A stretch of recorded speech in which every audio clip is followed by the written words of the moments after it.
உங்கள் தபால் மூலமாக்கினால் இயலும். ஸ்ரீலங்கா மேக்ஸ் கிளீனை தரும் 3 கட்டிகளுடனான விம் மேக்ஸ் கட்டி ₹30 மேக்ஸ் அமைப்புடன். கோல்ட், டைமண்ட், ஆன்டிக், குண்டன் நகைகள் மற்றும் கோல்ட் பாரினை நியாயமான விலையில் நிறைவான தரத்துடன் பெற்றுக்கொள்ள பெம்ப்லியில் கிருஷ்ணிகா ஜுவல்லர்ஸ். தொடர்புகளுக்கு 020 89 00 0194.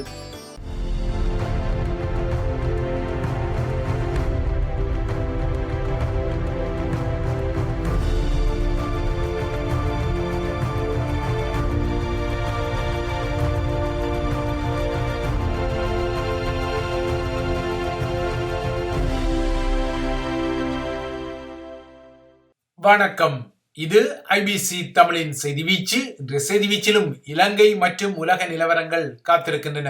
தமிழ் மொழிக்கு இடையே தமாஷென இடைச்செருகலாக உள்ள ஒரு சொல் பாரசீக மொழியில் தமாஷா என்ற சொல்லின் கடன் வடிவமாகும். நாடக பொழுதுபோக்குக்காக பயன்படுத்தப்படும் இந்த தமாஷா, அதாவது தமாஷ், ஆர்மேனியன் முதல் அரபு வரையான பல மொழிகளில் ஏறக்குறைய இதே உச்சரிப்பில் தான் உள்ளது. அந்த வகையில் ஸ்ரீலங்காவின் அரசு தலைவர் தேர்தல் களத்துக்கான அஞ்சல் வழி வாக்களிப்பு இன்று ஆரம்பிக்கப்பட்ட பின்னணியில் இலங்கை தீவின் அரசியல் களத்தில் பல தமாஷாக்களுக்கு குறைவில்லை. அந்த வகையில் ஸ்ரீலங்காவின் அரசு தலைவர் ரணில் விக்ரமசிங்க ஒரு இனவாதியாக தமிழ் மக்களை பழிவாங்க முற்படுவதாக சஜித் பிரேமதாசவுக்கு ஆதரவு தெரிவிக்கும் அணிகளில் உள்ள ஒரு அணியான சுமந்திரன் அணி நேற்று ஸ்ரீலங்காவின் நாடாளுமன்றத்தில் குற்றம் சாட்டிக் கொண்டது. இது ஒரு வகையில் பார்த்தால் நல்ல தமாஷாவாகத்தான் உள்ளது. இன்றைய பார்வை அடிக்கடி குறிப்பிடுவது போல வைலிஃபோக்ஸ் அடையாளர் ரணிலிடம், அதாவது தந்திரோபாயமான நரித்தனங்கள் அல்லது புயரினவாத உள்ளுடன் இருப்பதோ புதுமையான ஒரு விடயமல்ல. ரணில் மட்டுமல்ல, தமிழ் பகுதிகளில் 1000 விகாரைகளை கட்டுவதற்கான திட்டங்களை கொண்ட சஜித் பிரேமதாசா அல்லது தேசிய மக்கள் சக்தியின் அனுரகுமார திசாநாயக்கா, இல்லையென்றால் மொட்டு அணியின் நாமல் ராஜபக்ஷ ஆகியோர் ஆகட்டும், இனவாதம் உள்ளுடனாக இருப்பது தமிழ் மக்களை பொறுத்தவரை வெளிப்படையான ஒரு விடயம். அந்த வகையில் நோக்கினால் இலங்கையில் நீண்ட காலமாக நடத்தப்படாமல் இருக்கும் மாகாண சபை தேர்தலை பழைய முறையில் நடத்தி கொள்வதற்காக தற்போது உள்ள சட்ட சிக்கலை தீர்க்கும் வகையில் எடுக்கப்பட்ட நகர்வு அதன் 3ஆம் வாசிப்புடன் நேற்று ஸ்ரீலங்கா நாடாளுமன்றத்தில் நிறைவேற்றப்பட இருந்த நிலையில் இறுதி நேரத்தில் அது நேற்றைய நாடாளுமன்ற நிகழ்ச்சி நிரலில் இருந்து அகற்றப்பட்டிருந்தது. இவ்வாறான ஒரு கடாசல் நிலையை அடுத்துத்தான் தமிழ் மக்களை ரணில் பழிவாங்க முற்படுவதாகவும் அவர் ஒரு இனவாதி எனவும் நாடாளுமன்ற அரங்கில் சுமந்திரன் கூச்சலிட்டார்.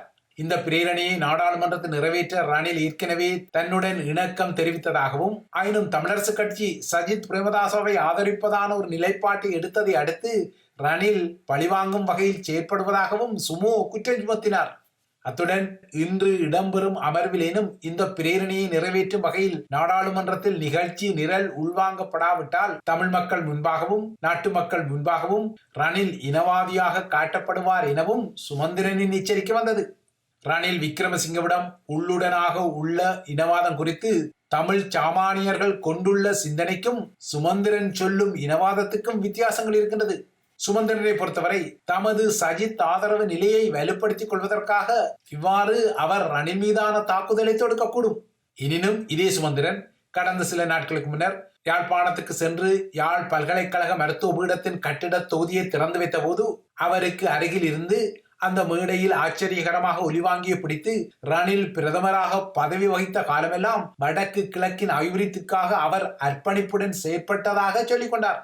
அவ்வாறாக கடந்த சில நாட்களுக்கு முன்னர் சொல்லிக்கொண்ட அதே சுமந்திரன் தான் நேற்று ரணில் ஒரு இனவாதி என சொல்கிறார். சரி, இதனை விட்டு தள்ளுங்கள். இதே ரணிலுடன் நல்லாட்சி எனப்படும் யகப்பாலனே காலத்தில், அதாகப்பட்டது இன்றைக்கு 5 வருடங்களுக்கு முன்னரான காலப்பகுதியில் சுமார் 4.5 வருட காலம் இரா சம்பந்தன் எதிர்க்கட்சி தலைவராக இருந்த காலத்தில் யகப்பாலனின் ஆட்சியில் கமுக்கமாக தமிழ் தேசிய கூட்டமைப்பு பங்கெடுத்த போது அந்த அணியிலிருந்து சுமந்திரனுக்கு அன்று ரணில் இனவாதியாக தெரியாததும் ஒரு ஆச்சரியகரமான விடயம்.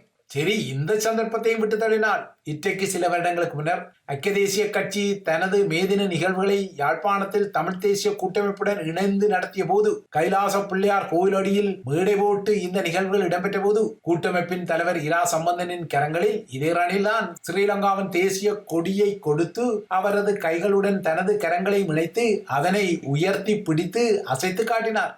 அப்போதும் இதே சுமந்திரன் ரணிலுக்கு அருகில் நின்றார். அப்போது இதே இனவாதி ரணிலுடன் தான் ஒன்றாக நின்று தமிழர்களுக்கு சிங்க கொடியை அசைத்து காட்டிய காட்சியை சுமந்திரன் லேசாக மறந்துவிட்டார் போலும். இந்த காட்சி இடம்பெற்ற பின்னர் யாழ் நகரில் பின்னர் இடம்பெற்ற நிகழ்வு ஒன்றில் உரையாற்றிய மாவை சேனாதராஜா இராசம்பந்தன் சிங்கக்கொடியை ஏந்தியமைக்காக பகிரங்கமாக மன்னிப்பு கோருவதாக தெரிவித்து, இராசம்பந்தன் வேண்டுமென சிங்கக்கொடியை கரங்களில் ஏந்தவில்லை எனவும், பச்சை குழந்தை பால்குடி பாலகனான இராசம்பந்தன் கைகளில் ரணில் சிங்கக்கொடியை திணித்து விட்டதான பாணியில் தில்லாலங்கடித்தனமான கருத்தை சொல்லி அசடு வழிந்து கொண்டார். இராசம்பந்தன் அறியாமல் இருந்ததான பாணியில் மாவை சேனாதராஜா சொன்ன பதில்களின் தாக்கம் இன்று வரை அவர்களை தில்லாலங்கடித்தனமான நிலைப்பாடுகளை தமிழர் அரசியல் தளத்தில் எடுக்கத்தான் செய்கின்றது. ஆகையால் ரணில் விக்ரமசிங்கவிடம் உள்ள உள்ளுடன் எது, அது எத்தகையது என்பதை தமிழ் சாமானியர்கள் துல்லியமாக அறிந்து கொள்வார்கள். அவர்களுக்கு சில வருடங்களுக்கு முன்னரே தமிழர்களின் அரசியல் ராஜதந்திரியான அன்டன் பாலசிங்கம் சொன்ன ரணில் குறித்த கதையும் நினைவுக்கு வரக்கூடும். அவ்வாறாக ரணில் குறித்து பல கதைகள் தெரிந்த தமிழர்களுக்குத்தான் இப்போது ரணிலுடன் ஜெகப்பாலனேவில் கூடி குலவி கடந்த சில தினங்களுக்கு முன்னரும் யாழ்ப்பாணத்தில் அவர் பங்கெடுத்த மேடையில் ஏறி அவர் வடக்கு கிழக்குக்கு அதிகம் செய்வதாக சொன்ன சுமந்திரன் இப்போது ரணில் ஒரு இனவாதி என கூறி தமிழ் மக்களின் தலையில் மிளகாய் அரைக்க தலைப்படக்கூடாது. இப்போது கூட ரணில் தனக்கு சஜித், அனுர ஆகியோர் கொடுக்கும் நெருக்கடிகளால் தனக்கு இந்த தேர்தலில் இறங்கு முகம் ஏற்படக்கூடும் என்ற எச்சரிக்கையால் தேர்தல் விதிமுறைகளை மீறி தனது அம்புரா துணியிலிருந்து அரச ஊழியர்களின் வேதன அதிகரிப்பு, பயிர் கடன்களை தள்ளுபடி செய்வது போன்ற புதிய வாக்குறுதிகளை அள்ளிவிட தலைப்படுகிறார். நாணய நிதியத்தின் பிணையெடுப்பு காலத்தில் இவ்வாறையெல்லாம் செய்வது நடைமுறை சாத்தியமற்றது, இலங்கை தீவின் பொருளாதாரத்துக்கு பாதிப்பு ஏற்படுத்தும் நகர்வுகள் என தெரிந்தும் படித்தவனே பாட்டை கெடுத்து எழுதியவனே ஏட்டை கிழிக்கும் பாணியில் ரணிலின் புதிய தில்லாலங்கடித்தனமான உறுதிமொழிகள் கிளம்புகின்றன. சில மாதங்களுக்கு முன்னர் அரச ஊழியர்கள் ஊதிய உயர்வு கோரிய போது நாட்டின் நிதி பற்றாக்குறையை காரணம் காட்டி அதற்கு மறுப்பு தெரிவித்த அதே ரணில் தான் இப்போது தேர்தல் என்றவுடன் வேதனங்களை உயர்த்தி வழங்க தான் தயார் என்ற பரோபகாரித்தனங்களின் அவதாரத்தை எடுக்கிறார். இவ்வாறாக ரணிலின் திடீர் உறுதிமொழிகளால் அதிர்ந்து போன ஸ்ரீலங்காவின் தேர்தல் கண்காணிப்பு அமைப்புகள் இப்போது தேர்தல் ஆணையத்திடம் இந்த வாக்குறுதிகள் குறித்த முறையீடுகளை வழங்கிவிட்டன. இந்த முறையீடுகளின்படி ரணில் வழங்கும் வேதன உயர்வு மற்றும் பயிர்க்கடன் தள்ளுபடி குறித்த நகர்வுகள் தேர்தல் நடைமுறையில் பாதிப்பை ஏற்படுத்திக் கொள்ளுமாயின் அதற்கு தேவையான நடவடிக்கைகளை தாம் எடுக்க தயார் எனவும் ஸ்ரீலங்காவின் தேர்தல் ஆணைக்குழு ஒப்புக்கு சப்பாக தெரிவிக்க தலைப்படுகிறது. இவ்வாறான ஒரு நிலையில்தான் மாகாண சபை தேர்தலை பழைய முறையில் நடத்துவதற்கான சட்ட சிக்கலை தீர்க்கும் வகையில் எடுக்கப்பட்ட நகர்வின் மூலம் சட்ட சிக்கலை தீர்க்க எடுக்கப்பட்ட நகர்வை ரணில் தடுத்ததான குற்றச்சாட்டுகள் வந்துள்ளன. தொழில்நுட்ப ரீதியாக நோக்கினால் நேற்று நாடாளுமன்றத்தில் சமர்ப்பிக்கப்பட இருந்த மாகாண சபை தேர்தல் தொடர்பான சட்டமூலத்தை அரசு தரப்பு திட்டமிட்டபடி சமர்ப்பிக்க இறுதி நேரத்தில் மறுத்த விடயத்தில் சில சூட்சுமங்களும் சொல்லப்பட வேண்டிய சில விடயங்களும் உள்ளன. அதாவது சுமந்திரன் அணி சஜித் ஆதரவு நிலைப்பாட்டை எடுப்பதற்கு முன்னரான ஏற்பாடுகளின்படி நேற்று 3ஆம் தேதி இந்த சட்டம் மூலம் நிறைவேற்றப்படுவதற்கான முடிவு அரசு தரப்பால் செய்யப்பட்டிருந்தது. அவ்வாறாக ஒரு நிலைமை இருப்பதை தந்திரோபாயமாக நோக்கிக் கொண்டால் இவ்வாறான விடயங்களை கச்சிதமாக நகர்த்திய பின்னர்தான் இந்த தேர்தலில் யாருக்கு ஆதரவு என்ற முடிவை தமிழரசு கட்சி அதாவது சுமு அணி அறிவித்திருக்க வேண்டும். அதாவது கட்சியின் முக்கிய முகங்கள் கூறியபடி நாளை மறுதினம் 6ஆம் தேதி மத்திய குழுவை கூட்டி இந்த முடிவை எடுத்திருக்கலாம். ஆனால் 6ஆம் தேதிக்கு பின்னர் இந்த கூட்டத்தை நடத்துமாறு விடுத்த கோரிக்கைகளை புறக்கணித்து 41 பேர் அங்கம் வகிக்கும் செயற்குழுவில் 30 பேருக்கு உட்பட்டவர்களை கூட வைத்து சஜித் ஆதரவு நிலையை சுமந்திரன் அணி எடுத்துக்கொண்டால் ரணில் என்ற வைலிபோக்ஸும் அதற்கு பதிலடியாக இவ்வாறான தந்திரோபாய இல்லையென்றால் கமுக்கமான அதிரடியான நகர்வுகளை எடுக்க செய்யும் என்பதை சிறு குழந்தை கூட அறியும். அதாவது மாகாண சபை தேர்தலை பழைய முறையில் நடத்துவதற்கான ஒரு இறுதி முடிவு தேவையாக இருந்தால் அந்த நகர்வின் மீது நாடாளுமன்றம் ஒரு முடிவை எடுத்த பின்னர் தான் சஜித் ஆதரவு நிலைப்பாட்டை தமிழரசு கட்சி தொழில்நுட்ப ரீதியாக எடுத்திருக்க வேண்டும். ஆனால் இதற்கு மறுதலையாக சஜித் ஆதரவு முடிவை கடந்த 1ஆம் தேதியை எடுத்துவிட்டு 3ஆம் தேதி இடம்பெற வேண்டிய ஒரு நகர்வுக்கு ரணில் ஆதரவு தருவார், ஆப்படிக்காமல் இருப்பார் என எவ்வாறு தொழில்நுட்ப ரீதியாக எதிர்பார்க்க முடியும் என்பதும் இன்னொரு யதார்த்தமான வினா. ஆயினும் இந்த பிரேரணையை அரசு தலைவர் தேர்தலுக்கு முன்னர் நிறைவேற்றி தருவதாக தனக்கு உறுதியளித்த ரணில் அவ்வாறு செய்யாமல் மிகப்பெரிய இனவாதியாக செயற்பட்டதாக அலரும் சுமோ அவ்வாறாக ஒரு நகர்வு இடம்பெறுவதற்கு 2 நாட்கள் காத்திருக்க முடியாமல் 1ஆம் தேதியே சஜித் ஆதரவு நிலைப்பாட்டை அறிவித்த விடயம் தொழில்நுட்ப ரீதியாக சரியானதாகப்படவில்லை.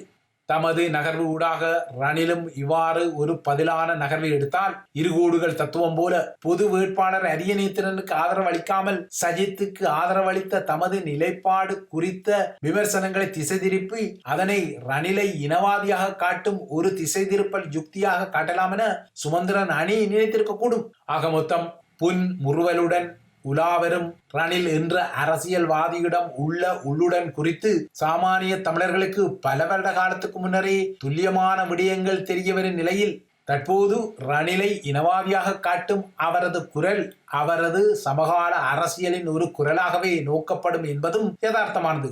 இவை இலங்கை குறித்த விடயங்கள். அடுத்து உலக நிலவரங்களை நோக்கிக் கொண்டால் பிரான்சில் இருந்து சட்டவிரோதமாக கடல் கடந்து பிரித்தானியாவுக்கு செல்லும் குடியேறிகளின் முனைப்பில் மீண்டும் ஒரு துன்பியல் பதிவு உருவாகியுள்ளது.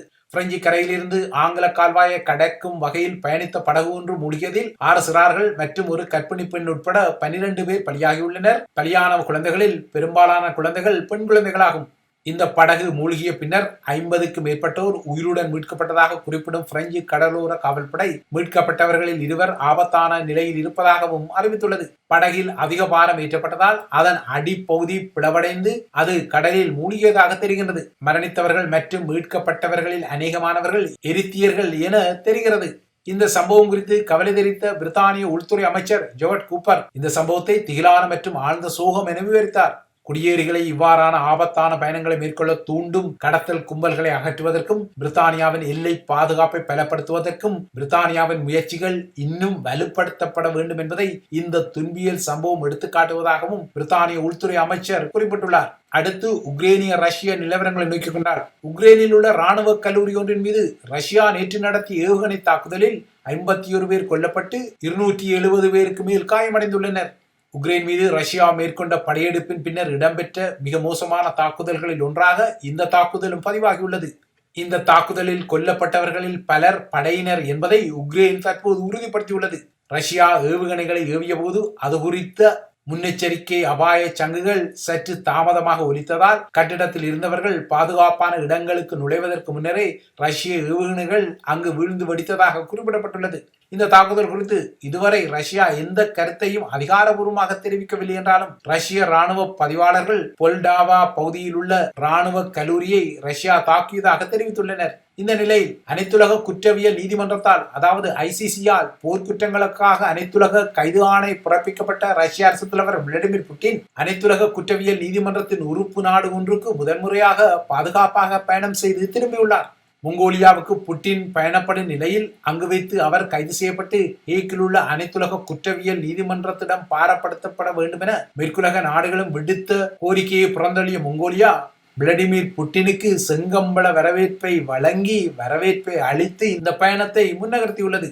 ICCயை பொறுத்தவரை தனது உறுப்பு நாடொன்று தனது கைது ஆணையை நடைமுறைப்படுத்த வேண்டிய கடப்பாடு இருந்தாலும் மங்கோலியா அனைத்துலக குற்றவியல் நீதிமன்றத்தின் இந்த கைது ஆணையை புறந்தள்ளியுள்ளது. மங்கோலிய பேரரசின் நிறுவனரான 13ஆம் நூற்றாண்டின் ஆட்சியாளர் ஜிங்கிஸ் கானின் தனிப்பட்ட காவலர் படையின் பிரகாசமான நீலமற்ற நீல சீருடை அணிந்த மங்கோலிய காவலர்களால் ரஷ்ய தலைவர் வரவேற்கப்பட்டார். புட்டின் ஜிங்கிஸ் கானின் சிலைக்கு வணக்கம் செலுத்தியமையும் இந்த பயணத்தின் போது அவதானிக்கப்பட்ட ஒரு முக்கிய நிகழ்வாகும்.